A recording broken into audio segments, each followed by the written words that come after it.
Hello everyone and welcome to this quick revision video on the history of English literature. In this video we will cover the major literary ages from the age of Chaucer to the 20th century, including their historical background, important writers and their famous works. This video will help you revise the entire timeline of English literature for your upcoming examination. So let us begin with the age of Chaucer. So this period belongs to the late 14th century. The society during this time was feudal and the church had great authority over people's life. One major historical event that affected society was the Black Death, a deadly plague that reduced a large part of the population of Europe. ठीक है, चलिए अब हम जानते हैं the age of चौसर के बारे में, जिसका टाइमलाइन है 1340 से लेकर के 1400। इसके कुछ हिस्टोरिकल बैकग्राउंड के बारे में जानना ज़रूरी है, जो कि सबसे इम्पॉर्टेंट रहेगा आपके आंसर राइटिंग के लिए। इस एज में ब्लैक डेथ आई थी, जो कि एक तरह की प्लेग थी, 1348 में आई थी, ठीक है। और इसका आफ्टर इफेक्ट्स हमें थ्रू आउट द एज देखने को मिलेगा। During this age 100 years war चल रही थी, जिसके वजह से लोगों के बीच में बहुत ज़्यादा नेशनल पेट्रियोटिक फीलिंग वगैरह सब, नेशनलिज्म सेंटिमेंट्स, ये सारी चीज़ें जाग रही थी। और इसी एज में चर्च का जो बोलबाला था वो बहुत ज़्यादा स्ट्रॉन्ग था। चर्च का होल्ड ग्रिप लोगों के ऊपर, सोसाइटी के ऊपर बहुत अच्छे से बना हुआ था, ठीक है। इस एज में हम लोग फ्यूडल सोसाइटी को विटनेस करते हैं। इस एज में ही साथ मिडिल क्लास लोगों का भी राइज होता है, ठीक है। Number of people, middle class people जो है, middle class section of the society, वो ग्रो कर रहा था बहुत ज़्यादा। और साथ ही साथ यहाँ पे हमें इंग्लिश लैंग्वेज में का भी ग्रोथ देखने को मिलता है, ठीक है। इससे पहले इंग्लैंड में लैटिन, फ्रेंच, ये सारी भाषाओं का बोलबाला था, डोमिनेंस था। But during this age because of Geoffrey Chaucer एक पर्टिकुलर डायलेक्ट ने बहुत ज़्यादा ग्रो किया, ठीक है। तो हम यहाँ पे जानते हैं कि इंग्लिश लैंग्वेज का यहाँ पे बहुत अच्छे से ग्रोथ हमें इसी एज में विटनेस करने को मिलेगा। अब कुछ इंपॉर्टेंट राइटर्स के बारे में जान लेते हैं। सर जॉफ्री चौसर, है ना, ये सबसे इम्पॉर्टेंट राइटर हैं इस एज के। और इनके एक बहुत ही इंपॉर्टेंट वर्क हैं जो कि है द कैंटरबरी टेल्स, ठीक है। कैंटरबरी टेल्स इनका मोस्ट इम्पॉर्टेंट वर्क में से एक माना जाता है। ये क्या है, किस बारे में है, ये सारा आप लोगों ने अपने डिटेल्ड क्लासेस में, अपने कॉलेजेस में पढ़ रखा होगा। ये वीडियो बस एक रिवीजन है, शॉर्ट रिवीजन, तो I am not going into that detail, ठीक है। बस यहाँ पे हम नाम सुनेंगे, नाम डिस्कस करेंगे। Another important work by Geoffrey Chaucer is the book of Duchess, ठीक है। Next important work is Troilus and Criseyde. ये सारे वर्ड्स को, ये सारे जो वर्क्स हैं, उनको आप अपने एग्जाम में आंसर राइटिंग में यूज़ करेंगे, ठीक। Another important writer from this age is William Langland, sir William Langland, जिनकी बहुत इंपॉर्टेंट वर्क है पियर्स द प्लोमैन, ठीक है। अनदर राइटर जॉन गोवर, इनका work Confessio Amantis. Next writer is John Wycliffe, और इन्होंने बाइबल को ट्रांसलेट किया था, ठीक है। उन्होंने बाइबल को इंग्लिश में ट्रांसलेट किया था।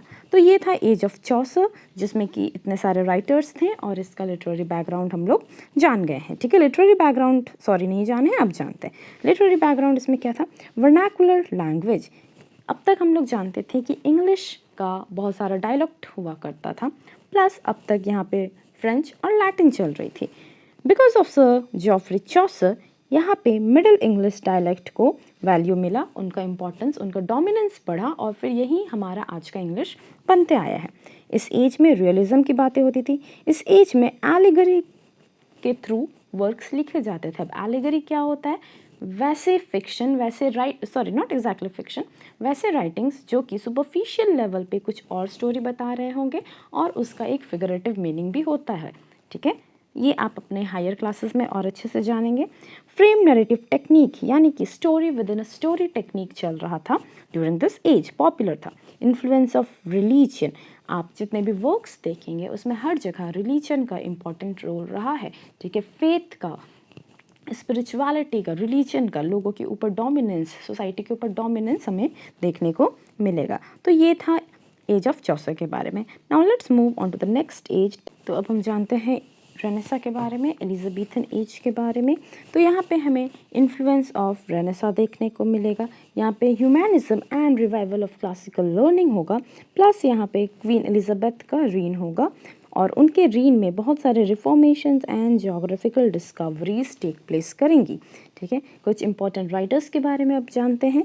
सर विलियम शेक्सपियर, ठीक है, ये सबसे इम्पॉर्टेंट राइटर है यहाँ के, and he is also known as the national poet of England. ठीक है, he is considered the greatest playwright in English literature. ठीक है, इन्होंने बहुत सारे ट्रेजेडीज़, कॉमेडीज़, पोएट्रीज़ लिखे हैं। ज़्यादातर ये अपने ट्रेजेडीज़ के लिए फेमस है। इनके कुछ इंपॉर्टेंट वर्क्स हम देख लेते हैं क्या क्या है।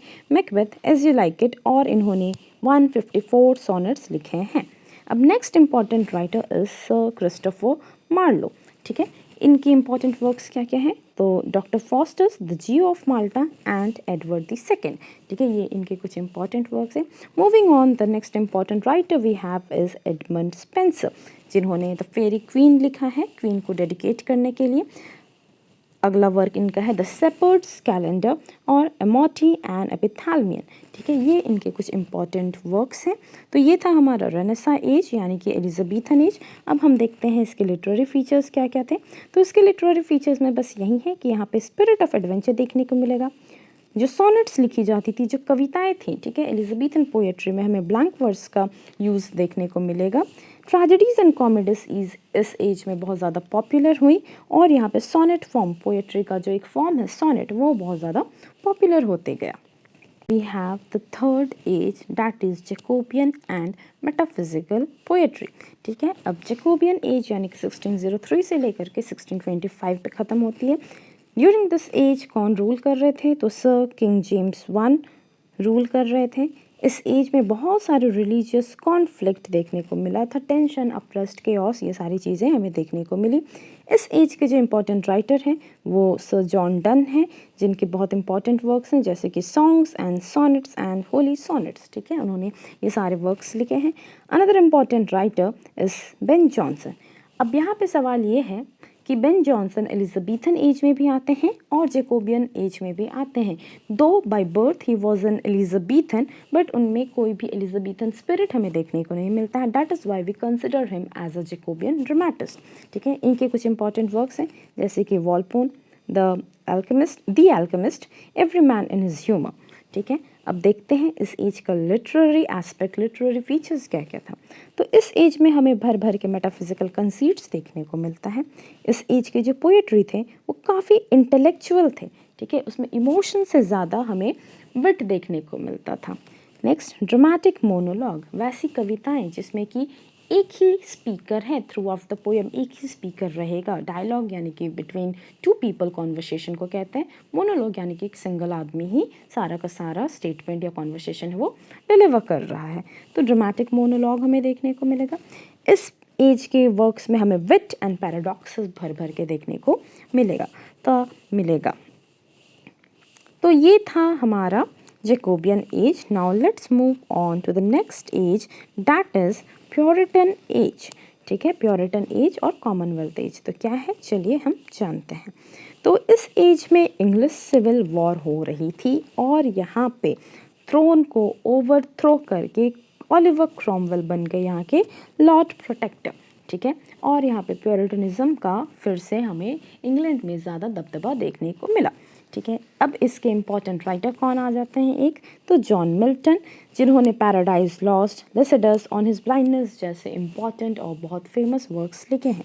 इस एज का लिटरेरी जो फीचर था वो ये था कि यहाँ पे रिलीजियस डोमिनेंस बहुत ज़्यादा देखने को मिला। Obviously sir Oliver Cromwell rule कर रहे हैं तो रिलीजियस डोमिनेंस हमें वर्क्स में भी देखने को मिलेगा। यहाँ पे मॉरल सीरियसनेस, कैरेक्टर, ये सारी चीज़ों पे बात हो रही है।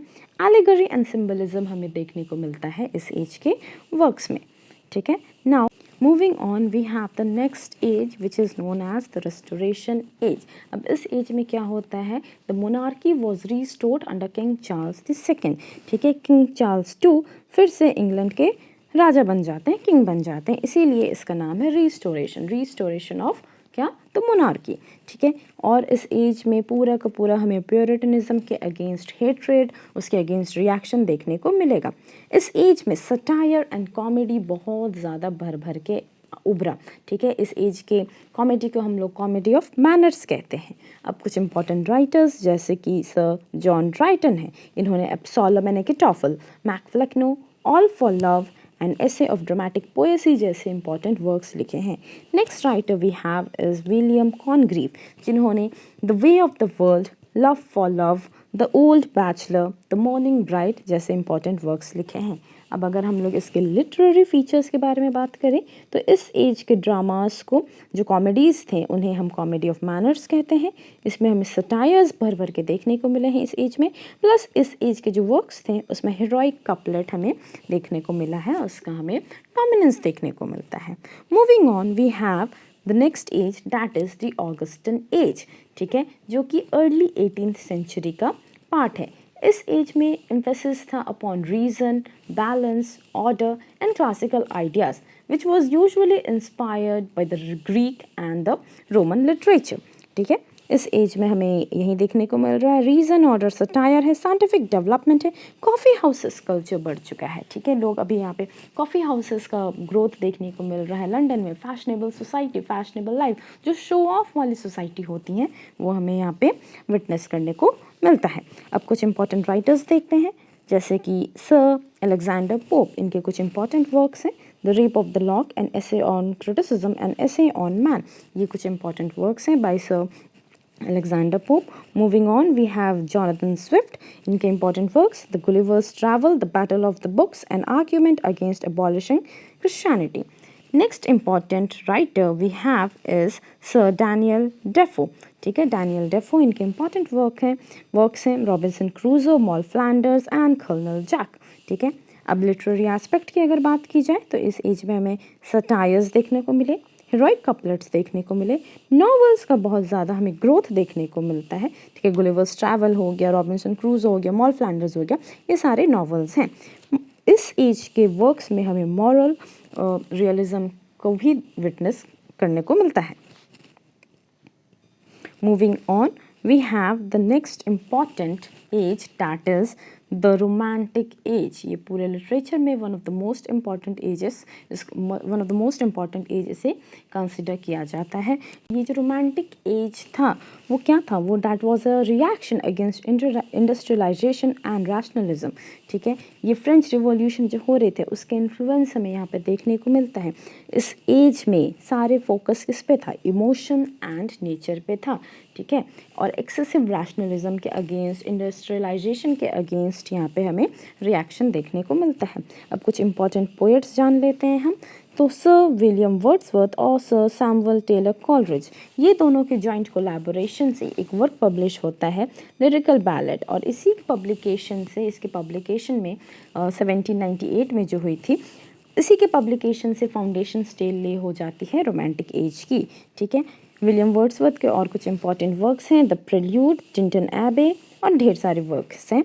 सैमुअल टेलर कॉलरिज की अगर बात की जाए तो इनके इंपॉर्टेंट वर्क्स हैं the rime of the ancient mariner, Kubla Khan, Christabel and Biographia Literaria, ठीक है। अब आप जब रोमांटिक एज पढ़ेंगे तो आप ज़्यादा अच्छे से समझ पाएंगे कि इन दोनों के बीच में क्या डील हुई थी, कौन सुपर नेचुरल चीज़ों के बारे में लिखेगा और कौन ऑर्डिनरी रूरल रस्टिक लाइफ के बारे में लिखेगा। ये सारी चीज़ें आप लोगों का बेसिक कॉन्सेप्ट है, I hope you must be aware of it. Moving on, next important writer जो हैं, नेक्स्ट इंपॉर्टेंट पोएट जो हैं वो हैं John Keats.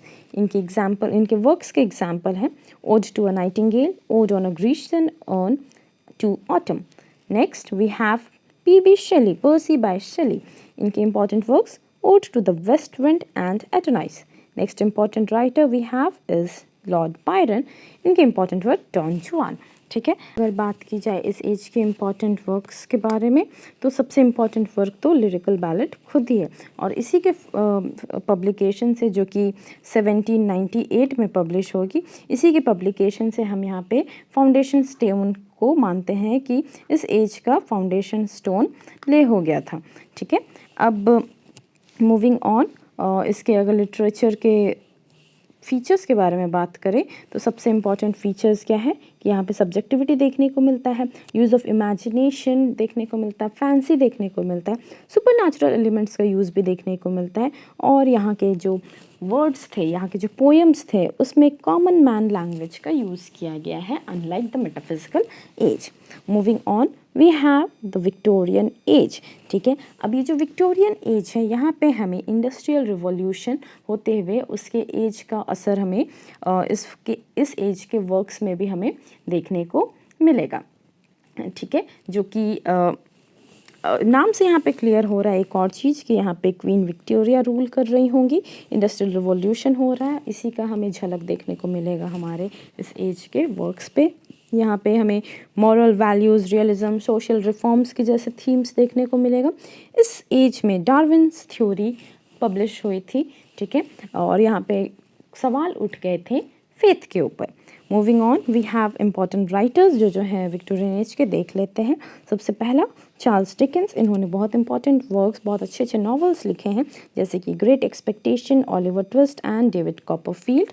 Moving on, we have Thomas Hardy, जिन्होंने far from the madding crowd, the mayor of Casterbridge जैसे works लिखे हैं।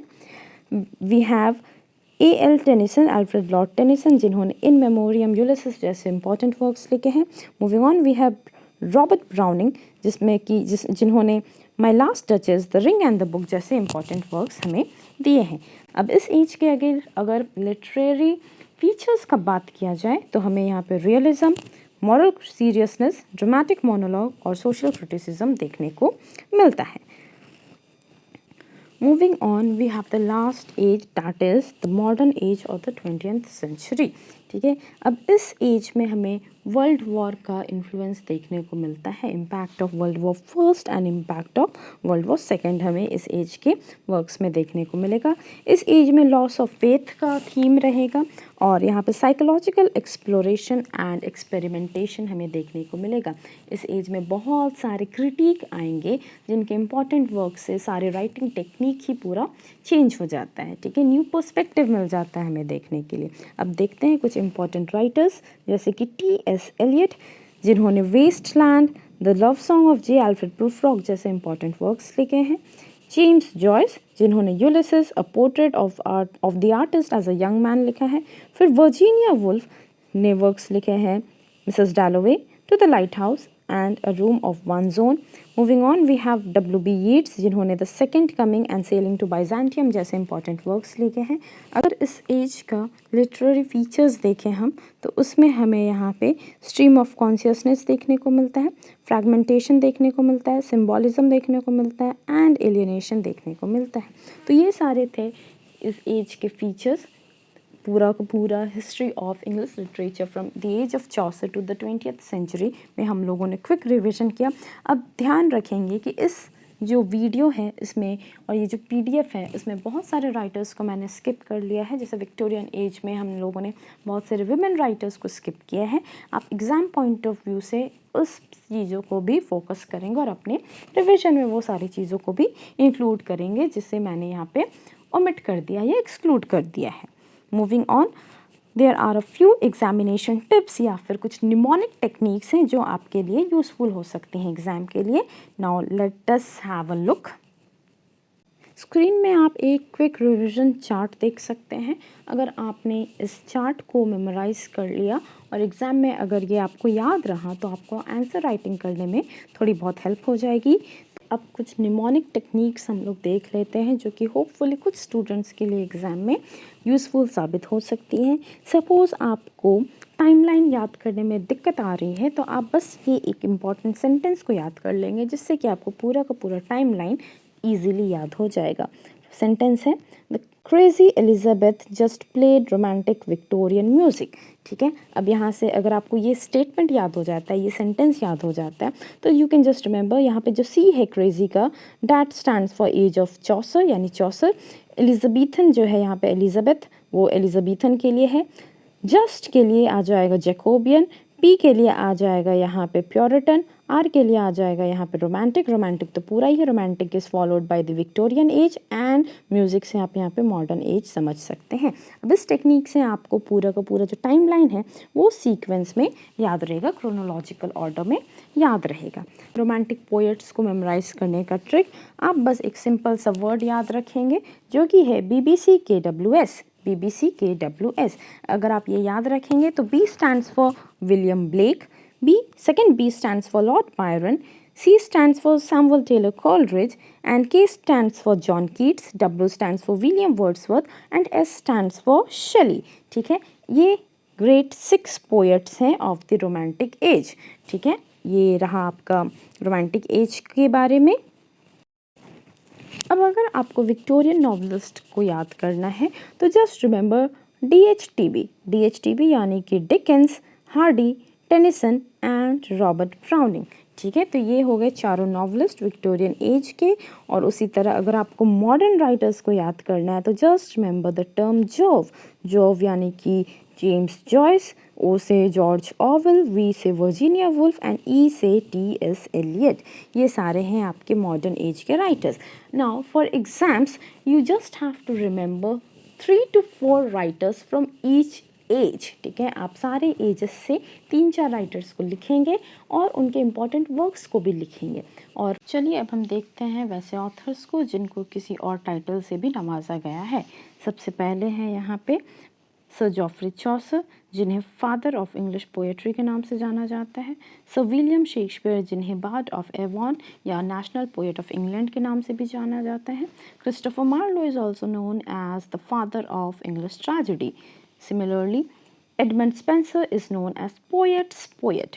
जॉन डन को लीडर ऑफ मेटाफिजिकल पोएट्स कहा जाता है. जॉन मिल्टन को प्योरिटन पोएट कहा जाता है. अलेक्जेंडर पोप को मास्टर ऑफ हेरोइक कपलेट कहा जाता है. सर डैनियल डेफो को father of the English novel कहा जाता है. विलियम वर्ड्सवर्थ को पोएट ऑफ नेचर कहा जाता है. चार्ल्स डिकेंस को ग्रेटेस्ट विक्टोरियन नॉवलिस्ट कहा जाता है. T.S. एलियट को फादर ऑफ मॉडर्निस्ट पोएट्री कहा जाता है. Now I hope this video was a bit helpful for you for revising the chapters for your upcoming exams, and this completes our quick revision of English literature from Chaucer to the 20th century. Thank you for watching, and I hope this video helps you revise effectively for your exams. If you want more such videos, please like, share and comment.